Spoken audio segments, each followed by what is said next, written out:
지금부터 고난주일 주일 대예배를 하나님 앞에 올리겠습니다.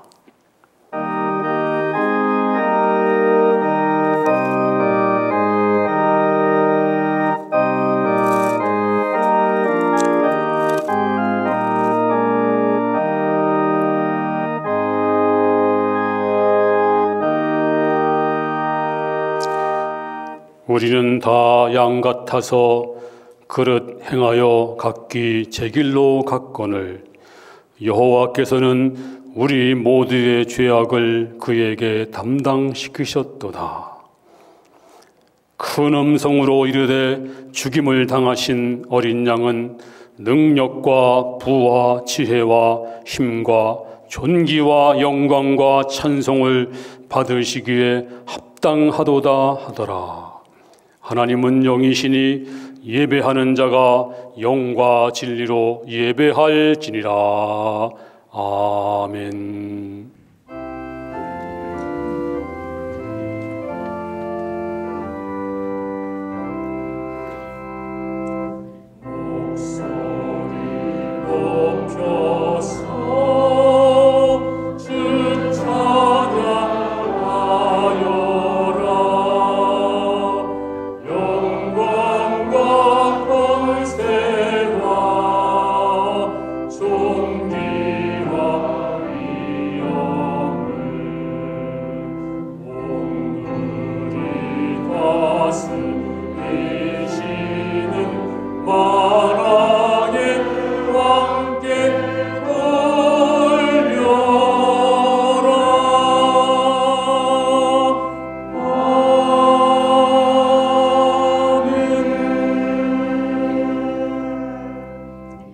지혜를 얻는 자와 명철을 얻는 자는 복이 있나니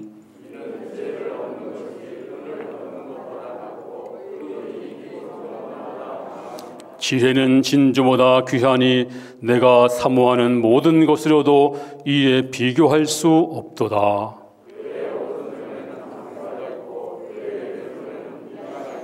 그 길은 즐거운 길이요 그의 지름길은 다 평강이니라.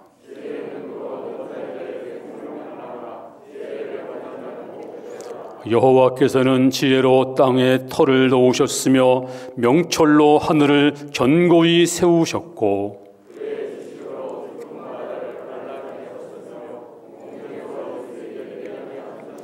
내 아들아 완전한 지혜와 근신을 지키고 이것들이 내 눈앞에서 떠나지 말게 하라. 대저 여호와는 내가 의지할 이시라. 내 발을 짚걸 않게 하시리라. 아멘. 나는 전능하신 아버지 하나님 천지의 창조주를 믿습니다. 나는 그의 유일하신 아들 우리 주 예수 그리스도를 믿습니다. 그는 성령으로 잉태되어 동정녀 마리아에게서 나시고 본디오 빌라도에게 고난을 받아 십자가에 못 박혀 죽으시고 장사된 지 사흘 만에 죽은 자 가운데서 다시 살아나셨으며 하늘에 오르시어 전능하신 아버지 하나님 우편에 앉아 계시다가 거기로부터 살아있는 자와 죽은 자를 심판하러 오십니다. 나는 성령을 믿으며 거룩한 공교회와 성도의 교제와 죄를 용서받는 것과 몸의 부활과 영생을 믿습니다. 아멘.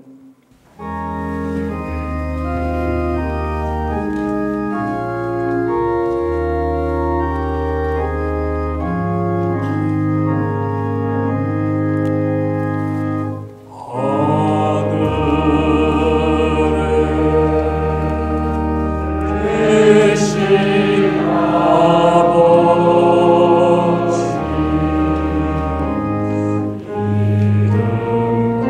거룩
주시는 하나님의 거룩한 말씀, 에베소서 제6장 17절 말씀입니다.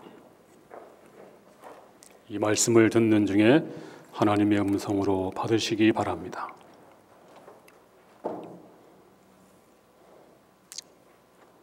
구원의 투구와 성령의 검, 곧 하나님의 말씀을 가지라. 아멘.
아멘.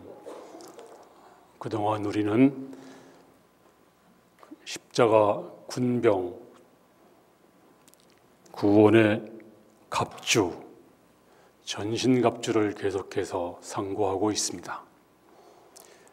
좀 쉽게 머리부터 우리가 한다면 구원의 투구, 그 다음에 어디가 있을까요?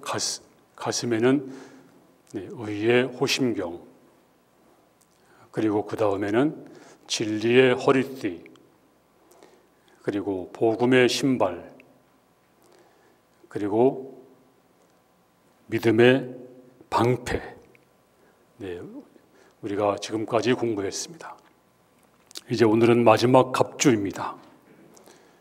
오늘 본문 17절 하반절에 성령의 검, 곧 하나님의 말씀을 가지라. 지금까지 상고했던 것들은 전부 다 방어용 무기입니다. 근데 오늘 처음으로 공격용 무기 딱 하나가 등장합니다. 그게 뭘까요? 바로 검, 칼입니다. 오늘 성경은 아예 그 검이 바로 성령의 검이다, 그렇게 못을 박았습니다. 그리고 이 성령의 검은 곧 하나님의 말씀이다, 그리고 정확한 해석을 주었습니다. 그러면 이 하나님의 말씀 성경, 이 성경이 도대체 어떤 책인가? 오늘 개론적으로 먼저 몇 가지를 말씀을 드립니다. 먼저 이 성경은요, 굉장한 다양성, 놀라운 다양성과 그리고 통일성을 가지고 있습니다. 다양성과 통일성. 여러분들이 이 말씀을 꼭 인식하면서 들어보세요. 먼저 이 성경의 기록 저자의 다양성입니다. 이 성경을 전부 기록할 때까지는 무려 40명이 동원되었습니다. 한두 사람이 짜고서 이 성경을 쓴 것이 아닙니다. 무려 40명이 이 책을 쓰는데 동원되었습니다. 어떤 목사님이 물었답니다. 성도에게, 성도님, 성경이 몇 권입니까? 한 권이죠. 아니, 구약도 있고 신약도 있잖아요. 두 권인가? 창세기도 있고 마태복음도 있잖아요. 네 권인가요? 네, 성경은 한 권입니다. 그런데 구약과 신약이 있습니다. 오래된 언약이 구약이고 새로운 언약이 신약입니다. 그런데 구약은 또 39권으로 이렇게 쓰여졌습니다. 이래서 3 곱하기 9가 얼마일까요? 3구는 27. 그래서 신약이 27권입니다. 자, 이래서 주일학교 학생들은 이걸 외울 때 천국의 전화번호는 66국의 3927이다. 그렇게 외웠어요. 자, 이렇게 성경은 40명이 이제 동원되었습니다. 근데 놀라운 사실은 서로 책과 책 사이에 수준 차이가 나지 않아요. 서로 상충되지도 않습니다. 왜 그럴까요? 한 사람이 쓴 거와 똑같아요. 디모데후서 3장 16절에 모든 성경은 하나님의 감동으로 된 것으로. 그렇습니다. 이 성경은 하나님의 감동으로 기록된 것입니다.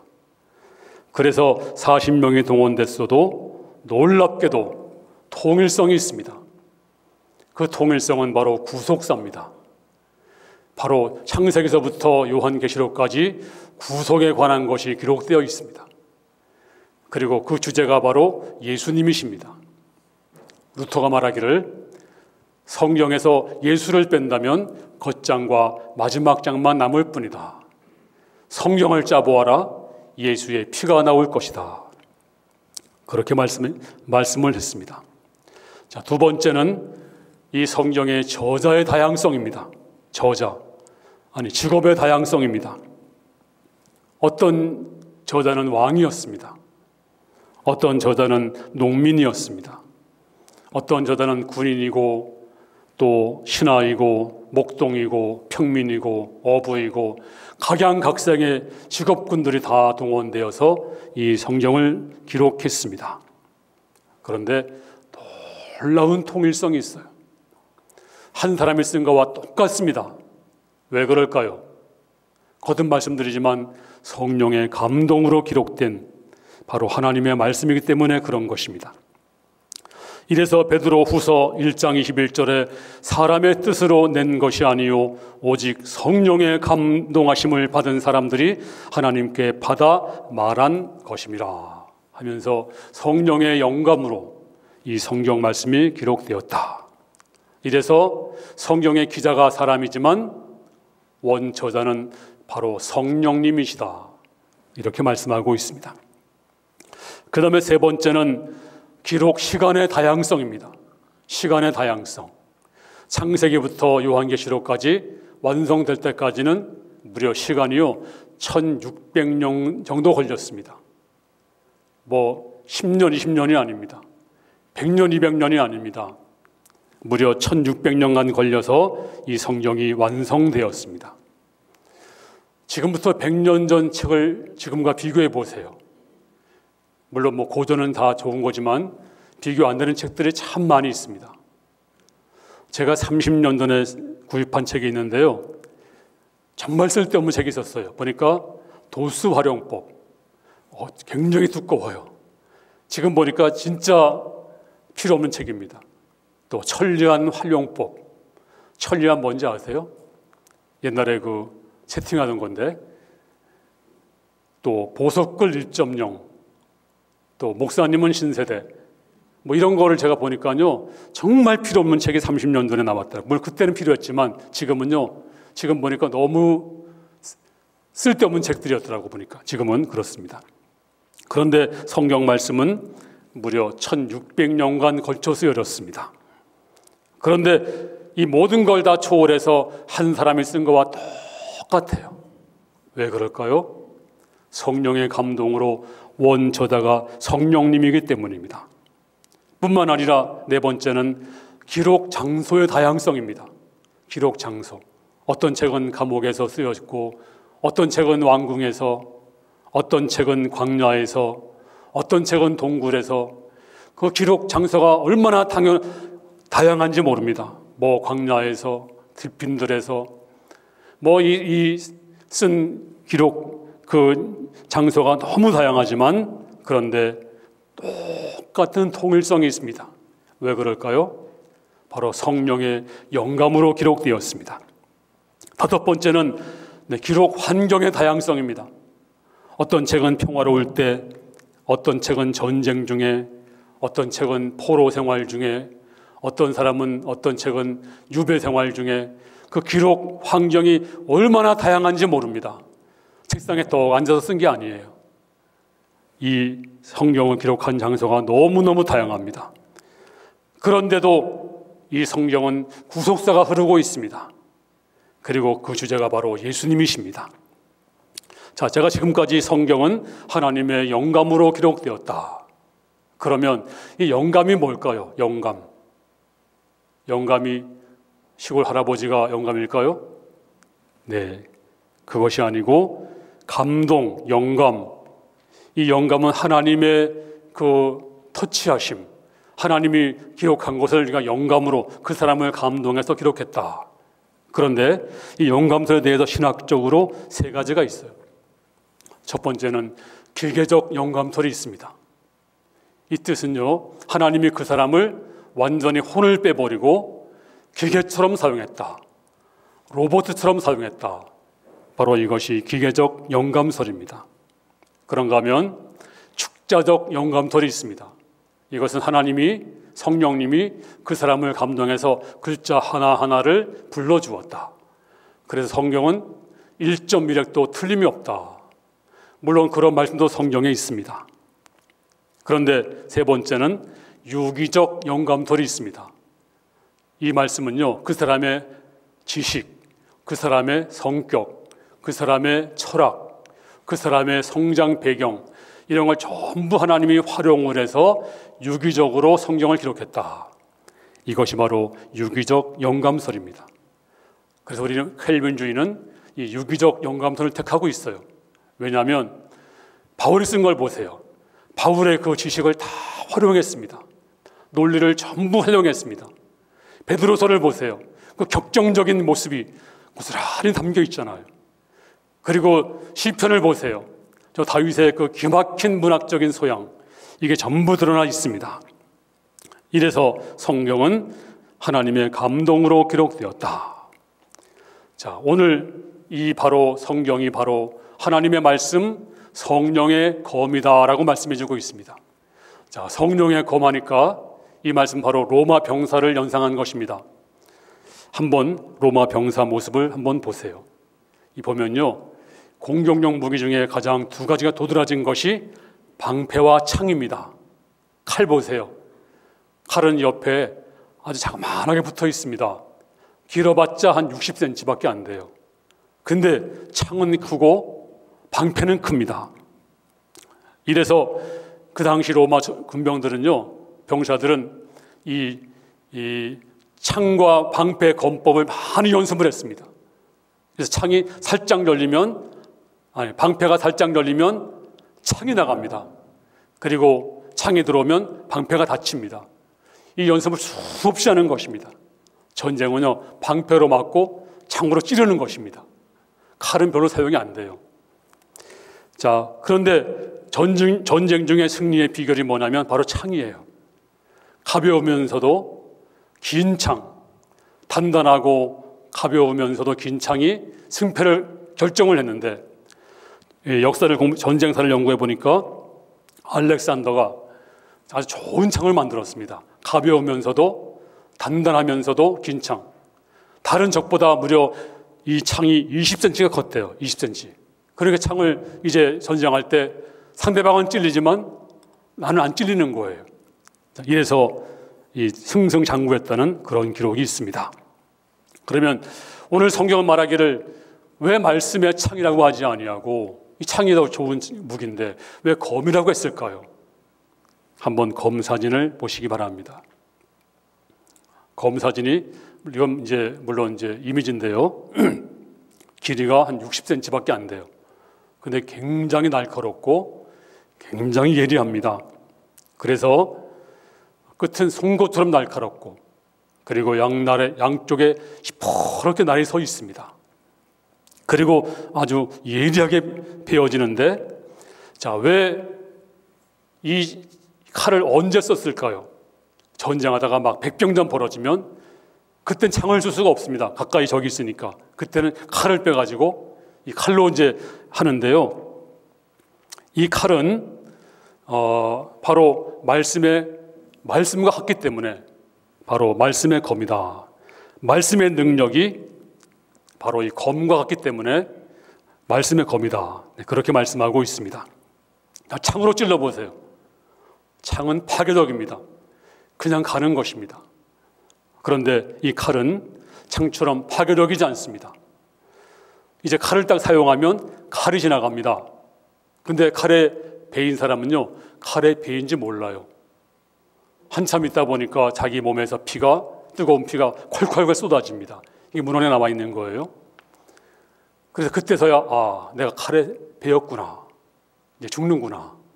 근데 칼에 베일 때는 칼에 베었는지 안 베었는지 모른대요. 순식간에 그냥 아주 예리한 칼이 지나가기 때문에 본인은 못 느낀대요. 근데 지나고 나니까 내가 이제 칼에 찔렸구나. 칼에 베었구나. 그렇습니다. 바로 예리한 칼, 바로 이것이 말씀과 같다. 그렇습니다. 성령의 검, 하나님 말씀은 바로 이 예리하고 날카로운 칼과 같다. 바로 이것이 아주 상세하게 사람의 깊은 곳까지 베고 자르고 그리고 가르는 것이 바로 칼이다. 이 말씀이 바로 히브리서 4장 12절입니다. 제가 읽겠습니다. 하나님의 말씀은 살아있고 하나님의 말씀은 살아있고 활력이 있어 좌우의 날선 어떤 검보다도 예리하여 혼과 영과 및 관절과 골수를 찔러 쪼개기까지 하며 또 마음의 생각과 뜻을 판단하나니. 이 말씀 안에 이 검의 기능 한 두 가지가 크게 나와 있는데요. 첫 번째는 하나님의 말씀은 살아있는 검과 같은 말씀이다. 살아있고 활력 있는 칼과 같은 말씀이다. 이렇게 말씀하고 있습니다. 우리가 말을 많이 합니다. 근데 살아있는 말이 있고 죽어있는 말이 있습니다. 예컨대 제가 길을 가고 있어요. 가고 있는데 우리 홍순일 서장님이 저를 부릅니다. 목사님, 거기 서세요. 현직에 있을 때. 지금도 물론 열심히 하고 계시지만 서장님이 저를 불렀습니다. 지나가는 늘스무리한 사람 서세요. 그러면 제가 꼼짝없이 서야 돼요. 왜 그럴까요? 바로 그분에게는 국가가 주어진 살아있는 권력이 있습니다. 그래서 저는 서야 됩니다. 그런데 기분 나쁜 이단, 하나님의 교회, 무슨 이상한 그런 사람들이 잠깐만 서보세요. 제가 보니까 인상이 좋아 보이는데 제사 한번 지내시죠. 그러면 저는요, 들은 척도 안 해요. 그냥 지나갑니다. 왜 그럴까요? 그 사람에게는 권력이 없습니다. 말에 힘이 없어요. 내가 무시하면 되는 것입니다. 마찬가지로 왜 그럴까요? 그 이유는 살아있는 말이 있고 죽어있는 말이 있습니다. 그렇습니다. 그렇다면 하나님 말씀은 얼마나 힘이 있겠어요? 얼마나 능력이 있겠습니까? 하나님 말씀은 살아있는 말씀입니다. 창세기 1장 3절에 하나님이 이르시되 빛이 있으라 하시니 빛이 있었고 빛이 있었고, 그렇습니다. 주께서 말씀하시니까, 살아있는 말씀하시니까 빛이 쫙 그 어두운 컴컴한 어둠 속에서 생명의 말씀, 창조의 말씀, 운동적 있는 말씀이 말씀하니까 빛이 생겼습니다. 빛이 창조되고 천지만물이 창조되었습니다. 왜 그럴까요? 하나님 말씀은 살아있기 때문에 그렇게 된 줄로 믿습니다. 근데 이 말씀이 내게 들려지면, 이 살아있는 말씀이 내게 들려지면 내 영혼이 꿈틀거립니다. 그리고 내 영혼이 살아나기 시작합니다. 오늘 이 놀라운 말씀, 살아있는 말씀, 능력의 말씀이 여러분에게도 들려지기를 주의 이름으로 축원합니다. 그런데 이 말씀은요, 원어에 보니까 두 가지로 나와 있어요. 하나님 말씀이, 하나는 로고스입니다. 로고스라고 하는 것은 누구에게나 들려지는 말씀, 똑같은 말씀, 누구나 읽을 수 있는 말씀, 공개된 말씀, 평범한 말씀이 로고스입니다. 근데 레마라고 하는 것은 그 말씀이 내게 들려주시는 말씀, 내 마음을 감동하는 말씀, 딱 지정해서 너한테 준다, 이거 내 말씀이다, 이럴 때는 레마가 되는 것입니다. 그렇습니다. 오늘 하나님은 그 말씀 중에 여러분을 찾아와서 말씀의 검처럼 이 날카로운 예리한 칼 같은 말씀을 가지고 우리에게 다가오시면서 말씀합니다. 내가 너에게 말한다, 깨어나라. 그렇습니다. 그 말씀이 내게 오시면, 내 영혼을 터치하면 내 영혼이 꿈틀거리고 내 영혼이 거듭나고 안 보이던 죄가 보이고 말씀이 깨달아지고 믿음이 생기고 눈물이 나고 치유가 나오고 감사가 나오고, 그리고 내 영혼에서 주님을 찬양하는 찬양이 막 나올 줄로 믿습니다. 오늘 하나님의 놀라운 말씀, 살아있는 말씀이 여러분에게 충만히 임하기를 주의 이름으로 축원합니다. 이 말씀이 임하시면 여러분이 응답하시길 바랍니다. 그리고 이 말씀이 여러분을 치유하시기 바랍니다. 여러분을 살리시기 바랍니다. 이 말씀이 나를 깨울 수 있기를 바랍니다. 이 놀라운 말씀이 갈 때마다 생명의 말씀인데, 보세요. 주님께서 가실 때마다 저 야이로의 딸을 주께서 말씀하십니다. 달리라고 마시니까 살아났어요. 또 나인성 가부 아들에게도 청전아 일어나라 말씀하시니까 생명의 말씀으로 말미암아서 살아난 줄로 믿습니다. 죽은 나사로도 나사로야 나오너라 생명의 말씀을 하시니 살아나온 줄로 믿습니다. 그러므로 이 말씀 역사를 보더라도 조한 웨슬리가 로마서 말씀을 읽다가 로마서 말씀이 자기에게 레마로 다가왔어요. 그리고 살아있는 말씀으로 영혼을 터치했습니다. 그때 불을 받고서 세계는 나의 교구다, 그리고 놀랍게 전도자가 된 것을 알 수가 있습니다. 그러므로 여러분도 이 시간 이 말씀이 들려지기 바랍니다. 오늘도 이 말씀이 살아있는 말씀, 레마의 말씀이 여러분 심령에 이제 살아 역사할 것을 믿으시기 바랍니다. 그리고 이 살아있는 말씀, 레마의 말씀이 여러분 가정도 깨울 수 있기를 바랍니다. 여러분 자녀에게도 살아 역사하기를 바랍니다. 우리 교회에게도 살아 역사하시고 이 민족에게도 살아 역사하고 우리나라에게도 이 말씀이 살아 역사해서 살리는 역사가 나타날 줄로 믿습니다. 그리고 이 말씀은 오늘 성경에 말하기를 좌우의 날선 어떤 검보다도 예리하여, 어떤 검보다도 예리하여. 자, 한번 검을 또 보세요. 사진을. 이게 좀 투박하게 보이지만 이것이 바로 옛날 로마 군인들이 쓰던 칼입니다. 근데 양날 칼입니다. 볼 때는 좀 투박하게 보이지만 실제 끝을 보세요. 얼마나 뾰족합니까? 또 이 양날 칼이요, 그냥 갖다 휙 공중에 있는 종이만 갖다가 대도 종이가 딱 베어진다는 거예요. 그만큼 날카로운 칼입니다. 그런데 이 칼이 어떤 역할을 하는가? 오늘 혼과 영과 관절과 골수를 찔러 쪼갠다. 의사가 수술칼을 손에 듭니다.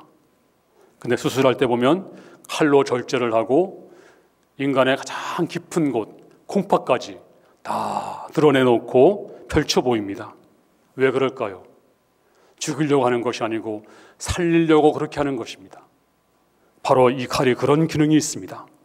성령의 이 칼이 우리를 왜 찌를까요? 우리를 살리기 위해서. 이제 우리 혼과 영과 관절과 골수를 쪼개게 되면 여러분이 알지 못하는 내가 느끼지 못했던 죄가 드러납니다. 그리고 죄를 건드립니다. 그러면 내가 통곡해요. 내가 눈물 흘리며 각성합니다. 그리고 썩고 부패한 것을 도려냅니다. 아픕니다. 하지만 이것은 나를 살리는 길입니다. 또 마음의 가책도 받습니다. 왜 그럴까요? 이 칼이 찌르기 때문입니다. 오늘 이 예리한 칼이 우리의 잘못된 부분, 우리의 죄덩어리, 썩은 부분, 부패한 부분을 찌르고 드러내서 깨끗하게 치유받는 시간 되기를 주의 이름으로 축원합니다. 근데 이 칼은요, 내 칼이 아니에요. 근데 우리는 내 칼처럼 여기고 막 휘둘렀어요. 다른 사람을 찔렀습니다. 근데 이것은 성령의 검입니다. 성령의 칼입니다. 내 칼이 아닙니다. 그러므로 하나님, 주님이 나를 찔러 주시옵소서. 나를 찔러야 돼요. 내 혼을 찌르고 내 관절을 찌르고 내 골수를 찔러야 됩니다. 그리고 이 칼은요, 너무 예리해서 정확하게 찌릅니다. 그리고 못 찌르는 것이 없습니다. 오늘 여러분 이 말씀 들을 때 하나님의 그 예리한 성령의 검이 내 혼과 영과 관절과 골수를, 내 속에 숨어있는 죄악을, 그리고 단단한 모든 것들을 이제 가르고 베어내고 수술하여 주시옵소서. 주여, 내가 주 앞에 내어놓나이다. 나를 찌르시고 수술해 주시옵소서. 이렇게 기도하는 자마다 이 성령의 검이 여러분의 심령을 헤집고 들어가서 다 치유하시고 잘라내시고 그리고 치유할 줄로 믿습니다. 하지만 우리는 어때요? 다 숨기기 좋아하고 그리고 복잡하고 안 드러내려고 하고 하는데, 그런데 오늘 시간 여러분이 주 앞에 다 드러내놓고 가감 없이 나를 찔러달라고 주 앞에 기도할 때 성령께서 놀랍게 찔러 주실 줄로 믿습니다. 이제 베드로가 성령 받은 다음에 첫 번째 설교를 합니다.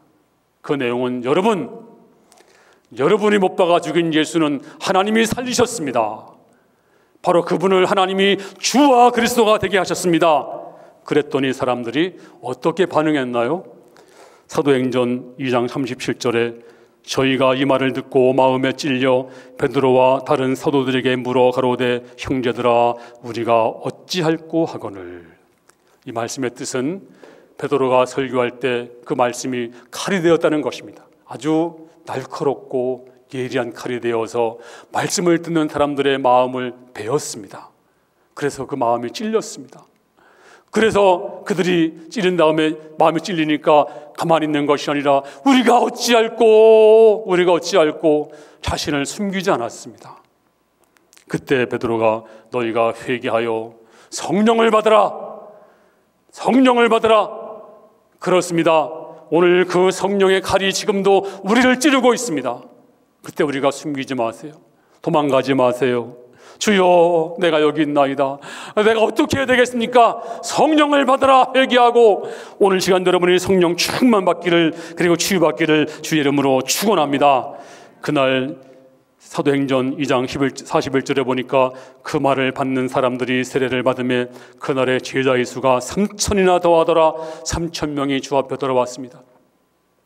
그리고 수문앞 광장에서 70년 동안 포로 생활하다가 끌려와 이제 돌아온 하나님 백성들이 이제 고향에 왔지만 집이 있나요? 땅이 있나요? 농사할 땅도 없고 황량한 들판뿐입니다. 근데 그들이 오자마자 그들 마음속에 폭풍 같은 하나님을 향한 열망이 막 솟아올랐습니다. 그해 7월 달인데 누가 선동하지 않았습니다. 하지만 누가 먼저 할 것도 없이 수문앞 광장으로 사람들이 모이고 또 모였습니다. 수문앞 광장으로. 그리고 이제 하나님의 사람 선지자 에스라에게 이렇게 말했습니다. 우리에게 말씀을 들려주세요. 이래서 이제 에스라가 이제 저들에게 말씀을 읽었습니다. 느헤미야 8장 3절에 수문앞 광장에서 새벽부터 정오까지 남자나 여자나 알아들을 만한 모든 사람 앞에서 읽음에 뭇 백성이 그 율법책에 귀를 기울였는데 이제 많은 사람들이 말씀을 들었습니다. 무려 일주일 동안 계속되었습니다. 누구 하나 돌아가지 않았습니다. 말씀을 헐떡이면서 이제 귀를 기울였습니다. 그럴 때 하나님 말씀이 저들의 심령을 찔렀습니다. 예리한 칼처럼 되어서 마음을 찔렀습니다. 그랬더니 8장 9절에 백성이 율법의 말씀을 듣고 다 우는지라.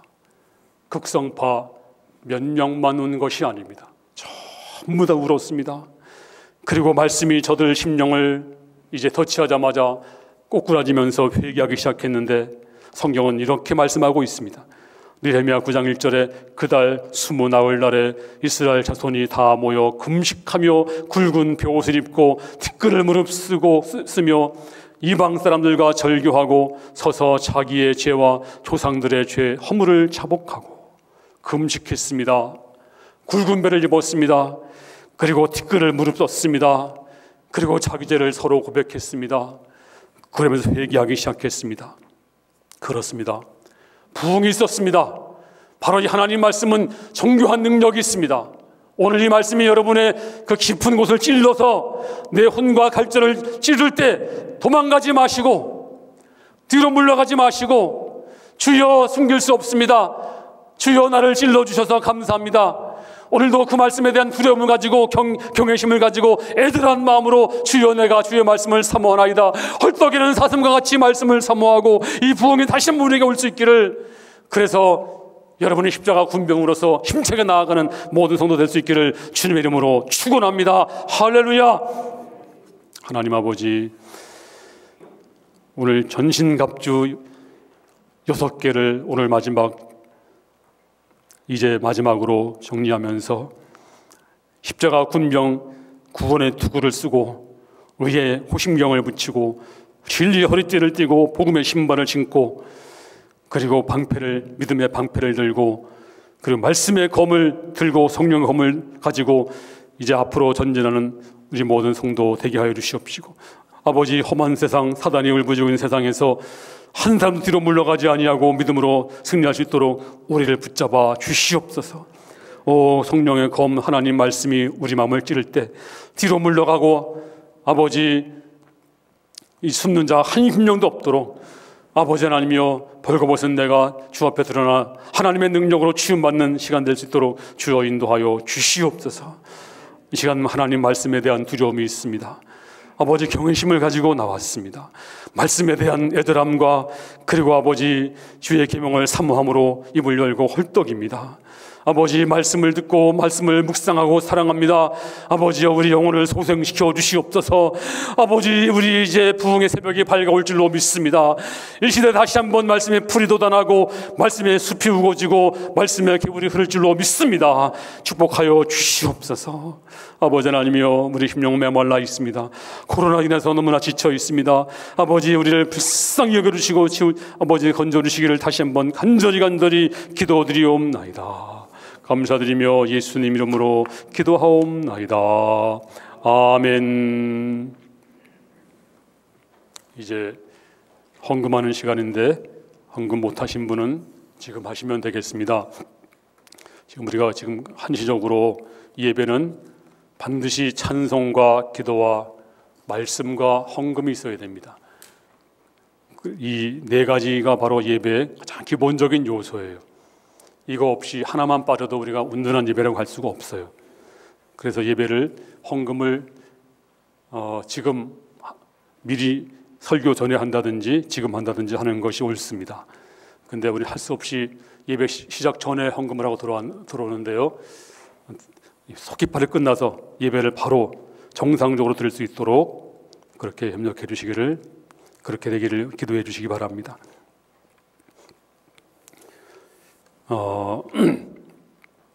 오늘 고난주일이고 제가 주보의 칼럼에 이런 글을 썼어요. 그 이상화 씨의 그 빼앗긴 들에도 봄이 온다는 그 구절을 인용해서, 빼앗긴 들에도 봄이 오듯이 빼앗긴 일상에도 부활절이 다가옵니다. 지금 시간이 정지되었습니다. 사실은 거의 다 정지되어 있는데, 근데 그래도 부활절은 다가옵니다. 다음 주일이 부활주일입니다. 그래서 부활주일을 기해서 물론 우리 성도님들이 다 나오세요. 참 감사드립니다. 근데 간혹 이제 기저질환이 있는 분들, 또 노약한 분들은, 연약한 분들은 못 나오시는데, 네, 그분들은 못 나올 수 있어요. 이해를 합니다. 근데 건강하면서도 못 나오신 분들은 이제 다음 주일에 꼭 나오십시오. 그 전교인 주일 예배 회복 주일이 부활 주일을 맞아서 다음 주에 있겠습니다. 그래서 2부 때 많이 오지 마시고 2부 때는 자리가 별로 없잖아요. 3부 때 또 1부 때 나눠서 오시면 되겠습니다. 또 2시 예배 때도 오시면 되겠습니다. 나누어서 올 수 있도록 권면해 주시기를 바랍니다. 대신에 우리 교회는 안전에 최선을 다해서 안전을 지금 예배 끝나잖아요. 그럼 집사님들이 창문을 다 열어놔요. 1시간 동안 환기시킵니다. 모든 문을 다 열어놓고 예배 5분 전에 한 10분 전에 문을 닫아요. 그리고 예배 끝나자마자 우리 집사님이 분무기 들고 다 그냥 여기 완전히 깨끗하게 또 소독을 해요. 소독약값만 해도 수십만 원입니다. 제일 좋은 걸로, 인체 해롭지 않은 걸로 제일 좋은 걸 사가지고 뭐 구청에서 해준다는 거 다 그거 거절하고 우리가 지켜야 되니까 제일 좋은 약으로 사서 우리가 시간마다 교회 구석구석마다, 그리고 엘리베이터도 한 명만 타게 하시고 타자마자 바로 또 소독약, 혹시 공중에 뭐가 있을까봐 또 소독을 완전히 한 다음에 또 한 분 태우고, 또 교회의 모든 물건들은 만지지 못하게 하시고, 이렇게 우리 교회는 식사도 안 하고, 제가 지난주에 우리 부목사님과 함께 식사를 갔는데요, 조금 우리 교회 한 4분의 1도 안 되는데 100명이 앉아서 한 100명은 앉았나 봐. 바글바글 앉아가지고 불안해가지고 죽는 줄 알았어. 그런데 거기서 무슨 방명록을 씁니까? 아니면 마스크를 씁니까? 뭐 하나요? 소독을 제대로 합니까? 우리 교회보다 1000배는 위험하더라고 보니까. 제가 볼 때 그랬어요. 우리 안전을 우리가 완전하게 하고, 또 여러분도 또 개인적으로도 꼭 조심하시고, 잘하시는 것처럼 이런 금속이나 또 저 차 핸들이나 열쇠나 핸드폰 같은 데 묻으면요 한 4일간 돼요. 4일. 이게 이 코로나 바이러스가 생명체가 아니고 단백질이에요. 분해가 안 된대요. 그러니까 손에 묻거나 뭐 옷에 묻으면 조금 빨리 분해가 돼요. 근데 물체에 묻으면 분해가 안 됩니다. 그러니까 여러분들이 항상 조심하시고, 남들이 만졌던 그 문고리라든지 엘리베이터 단추라든지 뭐 아니면 그 여러 가지 물체를 만졌으면 반드시 손을 씻는데 몇 분 씻으라고요? 4줄 가까이 1절 다 끝날 때까지 비누를 씻지 마세요. 네, 비누는 그게 바로 소독제입니다. 비누 속에는 세균이 못 살아요. 또 이 바이러스도 다 죽게 돼 있습니다. 근데 금방 씻어내면 안 된대요. 비누를 충분히 거품을 내고 한 20초 이상은 씻지 말고 있다가 나중에 10초 동안 씻으세요. 그게 가장 올바른 방법이라고 하는데, 목사님이 뭘 한다고 지금 연구를 많이 하고 있어요. 쓸데없는 어떤 가짜 뉴스는 절대로 보지 마시고, 뭐 가짜 뉴스 지금 인터넷으로 뭐 저한테도 뭐 특효약이 뭐라 그러더라, 말라리아 약이 특효약이고 무슨 또 그 에이즈 약이 특효약이다, 그거 전부 다 가짜입니다. 아직 검증이 안 됐어요. 그런 거 믿지 마세요. 절대로. 백신이 개발됐다는 그거 다 믿지 마세요. 오직 의료인이 하는 얘기만 일단 거기만 믿으세요. 그것도 믿지 마세요. 또 완전히 믿었다가 또 낭패 보면 어떤 의료인은 마스크 쓰지 말라고 했다가 그런 사람도 있긴 있어요. 그러니까 검증된 것만 믿으세요. 그래서 우리가 이번에 이 환란을 잘 일어나가, 한 분도 우리 교인 중에서 코로나 걸리지 말고, 걸릴 일이 절대로 없도록 그렇게 해주시기를 부탁드립니다. 잘 대비하면 이길 수 있습니다. 왜 지금 미국이, 왜 스페인이, 스웨덴이, 이탈리아가 왜 그렇습니까? 교만해서 그랬어요. 저들이 대비 안 하고 그냥 조그만 나라 한국에서 중국에서 그 오리엔탈에서 한 게 우리가 어떨까?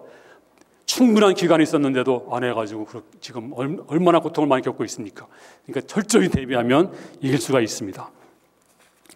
그렇게 하시고 잘 우리가 견뎌내시고, 그리고 주일 예배 다음 주 부활주일 우리 신앙을 회복하는 주일 꼭 될 수 있기를 바라고, 그리고 부활을 진심으로 감사하는 꼭 주일 될 수 있기를 바랍니다. 그리고 환난 날에 드리는 비상 중보기도는 그냥 이름을 막 써놨어요. 그러니까 꼭 나와서 기도하시고, 시간이 안 맞으면 내가 맞는 시간에 와서 기도하시면 됩니다. 그래서 기도를 많이 해주시기를 부탁드리겠습니다. 그리고 이제 주일 대예배 온라인 송출은 가능한 이제 그만하려고 합니다. 주일 예배 중심으로 해야 되니까 이제 다음 주부터는 다음 주까지만 하고 가능한 이제 가정에서 드린 예배는 그만하고 교회에서 드릴 수 있도록, 그리고 좀 어려운 분들만 그분들께만 송출해 드리고 그 외에는 하지 않도록 그렇게 앞으로 방향을 정해서 우리가 하도록 하겠습니다. 이제 기도하겠습니다. 하나님 아버지, 오늘도 고난주일을 맞아서 주님의 고난을 생각하며 나와 예배하면서 영광을 올렸습니다. 그리고 아버지, 어려운 가운데서도 예물을 드려 주 앞에 영광을 올립니다. 예물을 기쁘게 받아주시고 성령 충만한 가운데서 살아가도록 주여 인도해 주시옵소서. 아버지, 이 코로나로 인해서 일상이 어려워지고 힘들고 또 아버지 직장이 어려워지고 힘들어서 고통 겪는 성도도 많이 있습니다. 아우 하나님 아버지, 불쌍히 여겨주시옵소서. 아버지, 저들에게 주께서 길을 열어 주시옵소서. 하나님의 살아계심을 보여주시옵소서. 축복하여 주시옵소서. 은혜 내려 주시옵소서. 감사드리며 영광받아 주시옵소서. 주 예수님의 은혜와 아버지 하나님의 사랑과 성령님 감동 감화 충만 교통하심이 주의 백성들 머리 위에 충만 임할지어다. 아멘.